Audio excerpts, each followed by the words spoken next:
सबसे फार्स्टआवनो happiness mission जोंहा भुटान रायजोआ जेरैबायदि आरामाव दङ सान्थियाव दङ बिसिनिनो बे मोनसे मड्यूलखौ बा प्रसेसखौ एसे नाजादों जोंहा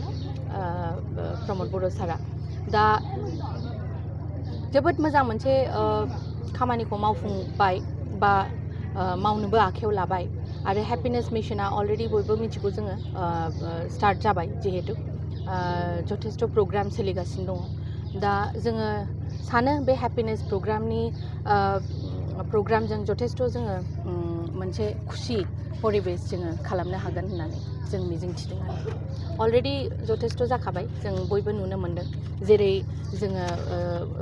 कनफ्लिक्टमोन मोनसे समाव दा जोङो बे सान्थि परिबेसखौ मोनबाय दिनै आं एग्जाम्पल होनो हायो जोंनि ट्रेनार्स रिसोर्स पार्सन बिथांमोना गोजाननिफ्राय फैनानै आरामाव थाफैदों आवगोलावथ' बे परिबेसा गैयामोन जिहेतु गोजाननि मानसिफ्रा गियोमोन जिहेतु दा बिसोरो जोंजोंनो दंफैयो सप्तासे जाफैबाय आरामाव दङ दा बिसोरबो बुंदों बिथांमोनाबो फिडबेक होदों जोबोद मोजां मोनफैदों होननानै दा जों सानो आरो बे मोनसे प्रसेसा स्टार्ट जाबाय जिहेतु बिराद मोजाङै जोङो सोलिलांबाय थागोन आरो सोलिगासिनो दङ फैबाय थानाय समफोराव सोरबायदि सरकारखौ फैजानो लुबैयो खुलुमबाय फैबाय थानाय समाव जों इउ पिपल सरकारखौनो जेनेबा लुगैयो मानि थाखाय लुबैयो मानि थाखाय लुगैयो माने सिगां जि 17 बोसोरे जाय सरकारा दङमोन बे सरकार थानायाव जोंनि आइजोफोरनि बागैबो जोङो एक'खौनो दिनैसिम मोनसेबो माने आसनिबो गैयामोन आरो आइजोफोरखौ जेनेबा संरक्षित लाखिनो हानाय जोङो केपासिटिखौबो जों नुवाखैमोन किन्तु दिनै जे प्रमोद बर' सारनि नेतृत्वआव जि सरकार बे सरकारखौ आं बिराद साबायखर बावहरो जे बे सरकारा जोंनि आइजोफोरनि थाखाय बहुद माखासे मिशन लाबोदों आरो बे माखासे मिशननि जरियते जोङो बहुद आवगायलांनो हागोन होननानै आं सानो बेनिखायनो जोङो बे सरकारखौनो जोङो लुगैयो आइजोफोरनि थाखाय जेखि प्रमोद बर' सरकारा मोजां खामानि मावना होदों होनना बुंदों बेवहाय नोंथाङा बेसेबां गोजोननाय दङ सासे आइजो बिमा महरै आइजो हिसाबैथ' आं 100आव माने 100%आनो गोजोननाय दं जेनेबा जों जिखिनि एरियायाव आइजोफोरा माने सिगां 17 बोसोराव गोलैसोना दंमोन जेबो माने खामानि मावनो स्कप मोनाखैमोन राजनितिक हिसाबैबो जा शिक्षायावनो जा गासै बिथिंखैनो नाहरोबाथाय जों आइजो हिसाबै बिराद गोलैसोना दङमोन आरो नै दा समाव प्रमोद बर'आ जिखिनि बिटिआर सरकाराव फैदो सिफ जानानै दा बे समाव जोङो बहुद आइजोफोरानो माने जौगानायखौ जों नुबाय दं आरो जौगालांबायबो दं आरो इयुनावबो सारा मोजां आइजोफोरनि थाखाय मोजां सिन्था धारा खालामनानै आइजोफोरनि थाखाय मोजां आसनि बा मोजां माने खामानि मावनो थाखाय सुबिदा होगोन बेखौ आंहा मिजिंथिनाय दं 100% प्रमोद सारनिसिम थेंक इउ आंनि जिखिनि आं दिनै सालबारि जिल्लानि आङो डिस्ट्रिक्ट 1 अफ दा सेक्रेटारि आं दा बड'लेण्ड रादाबनिफ्राय आं बेखौनो फोरमायनो सानो जे जोंहा प्रमोद बर' सारा बिटिआरनि CM प्रमोद बर' सारा जोंखौ दा वुमेन्स माने जिखिनि ट्रेनिं लिडारशिपनि ट्रेनिं होदो बेखौ जोङो बिराद माने गासैबो जिखिनि सालबारिनि लिडार्स दङ वुमेन्सफोरा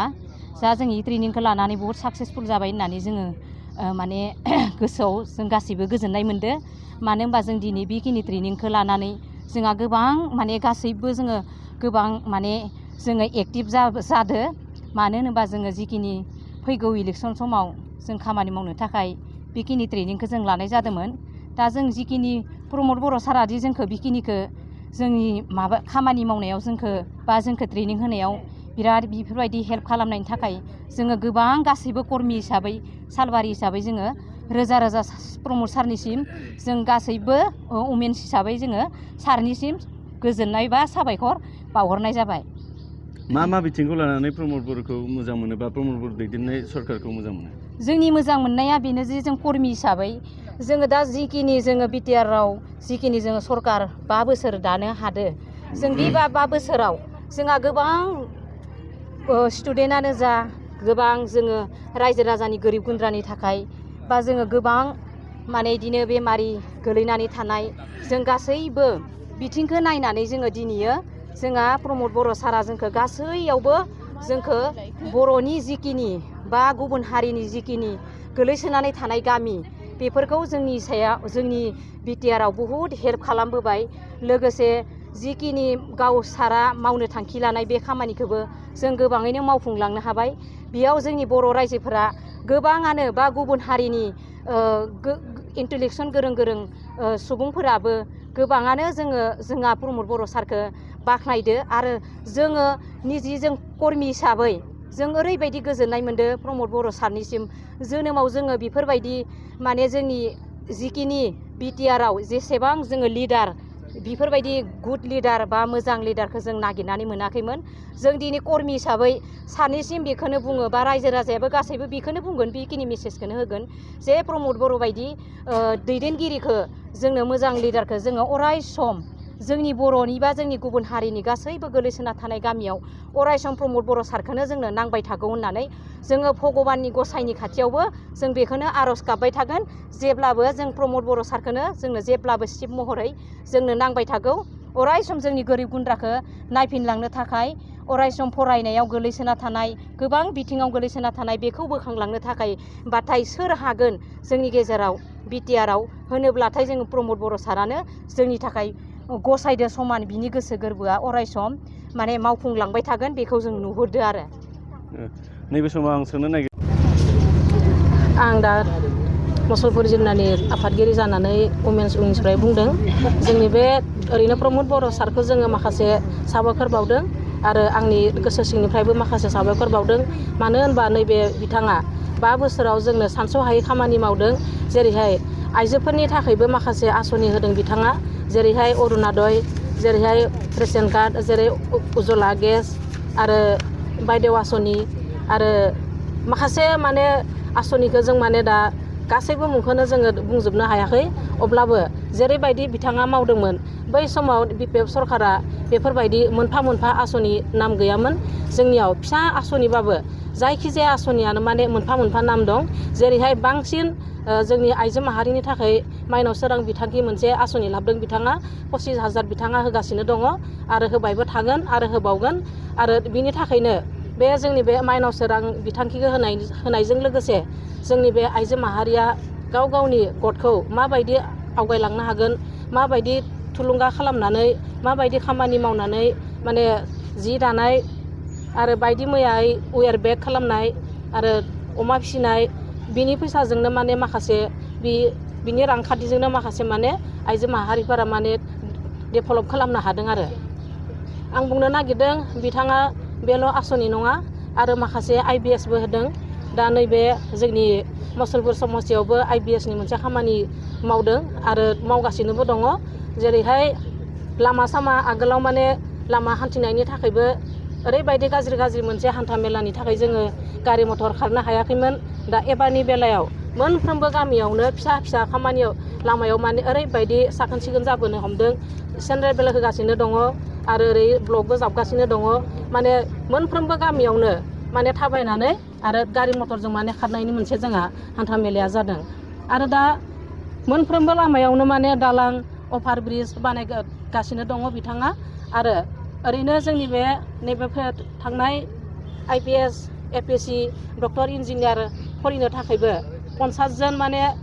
बोसोराव माने सुपार 50नि थाखाय बिथाङा माने होदों आरो बेनि थाखायबो जोंनि बर' गरिब गुन्द्रानि जिथुबा फरायसुलिफोरा बाहागो लानानै आवगायलांनो हादों आरो मेडिकेल कलेजबो बानायनो हादों आरो बाथौ आश्रमबो बानायनो हादों दा जों बिथांखौ आंनि उमेन्सनि जानानै रोजा साबायखर बावदों जाहाथे नैबे 5 बोसोर थांखांनायनि उनाव आरो फैगौ नेक्स्ट आरोबाव 5 बोसोर जाहाथे जोङो सरकार दाफिननो हायो आं बेनि थाखायनो गासैबो आइजो माहारिखौ जानानै आङो गले गुरै खावलांदों जाहाथे बे खामानियाव माने आवगायनानै जोंनि बे ओरैनो नैबे फैबाय थानाय इलेक्सनाव जोङो गासैबो PTC इलेक्सनाव जाहाथे जोङो देरहानो हायो आरो जोंनो गावनो गाव माने सरकारखौ दाफिननो हायो होननानै आं सानो देखियाजुलि बाथासिपुर हालामनि रायजो राजाफोरनि थाखाय गोनांथार फोसावथाय देखियाजुलि बाथासिपुर हालामनि आबै सेन्टार साखाथियाव थानाय बर' बिजोंनि फरायसालि दानसोरां एकाडेमियाव 2025-2026 बोसोरनि थाखाय गोदानै फरायसाफोरनि मुं थिसननाया सोलिगासिनो दङ। बे फरायसालियाव थाखो बिथराइनिफ्राय लानानै थाखो 9सिम मुं थिसननो हागोन। 2020 मायथाइयाव गायसनजानाय बे दानसोरां एकाडेमियाव नोंथांमोनहा नांगौ रोखोमनि फोरोंथायनि खाबुफोरखौ मोननो हागोन, जेरै फराफारि फोरोंनायनि अनगायैबो कम्पिउटार सोलोंनाय, गेलेनाय, आलादा थाखो फोरोंनाय जेरै इंराजि आरो हिन्दी आयदानि सायावबो जर'खायै फोरोंथाय होनाय जायो। बेनि अनगायैबो हौवासा आरो हिन्जावसाफोरनि थाखाय आलादा आलादा हस्टेल थानायनिबो खाबु दङ। बेजों लोगोसेनो फरायनायाव उन जानानै थानाय एबा गोसोआव लाखिनो हायै फरायसाफोरखौ आलादायै फोरोंनायनिबो खाबु होनाय जादों। मख'नो गोनांदि बिथराइ थाखोनि मुं थिसननायखौ बेसेन लायालासे थिसननाय जादों। बेनिखायनो गोसो गुदुं दिथागिरि नोंथांमोनहा गाव गावनि गथ'फोरखौ दानसोरां एकाडेमियाव मुं थिसननो गोसो दङब्ला थिसननो हागोन। दानसोरां एकाडेमियाव मुं थिसननो थाखाय नोंथांमोनहा 977074575550 एबा 88764802118 जानबुं अनजिमायाव फोनांजाब खालामनानै सुलाद लानो हागोन।